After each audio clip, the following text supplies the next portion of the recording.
Hi.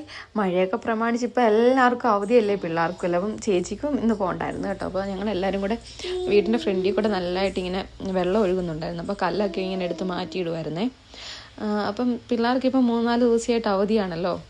അപ്പോൾ മാമാട്ടി ഇങ്ങനെ അപ്പു ഉണ്ടായിരുന്നു വീട്ടിൽ. അപ്പോൾ അപ്പു ഇങ്ങനെ ഒരുക്കിക്കൊണ്ടിരിക്കുമായിരുന്നേ. മാമാട്ടി ഒരുക്കി സുന്ദരിയാക്കി ലിപ്സ്റ്റിക്കൊക്കെ പുരട്ടി മാമാട്ടി ഇങ്ങനെ കണ്ണാടി നോക്കിയിരിക്കുവാണ്. മാമാട്ടി ഇങ്ങനെ ഒരുക്കുന്നതൊക്കെ ഭയങ്കര ഇഷ്ടമാണ്.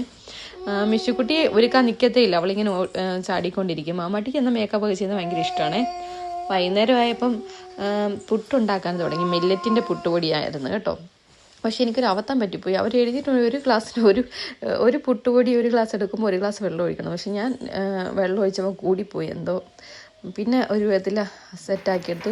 പുട്ടുപൊടിയുടെ മണ്ടയ്ക്കത്തെ അടപ്പ് കണ്ടില്ല, അപ്പോൾ ഞാൻ ചിരട്ട കിഴിച്ചിട്ടാണ് വെച്ചത്. അപ്പോൾ അതിൻ്റെ ഇടയ്ക്ക് എനിക്കൊരു കമ്പിൾ ഞാൻ ബുക്ക് ചെയ്തിട്ടുണ്ടായിരുന്നു ഓൺലൈനിൽ. അപ്പോൾ അത് ഡെലിവറി ചെയ്തു. അപ്പോൾ ഞാൻ അത് ഇട്ടിങ്ങനെ നോക്കുമായിരുന്നു. കൊള്ളാം കമ്പിൾ ഇഷ്ടപ്പെട്ടെങ്കിൽ കമൻറ്റ് ചെയ്യണേ. അപ്പം പുട്ടൊക്കെ റെഡി ആയി കേട്ടോ. അപ്പോൾ ഞങ്ങൾ കാപ്പി കുടിക്കട്ടെ. Bye by.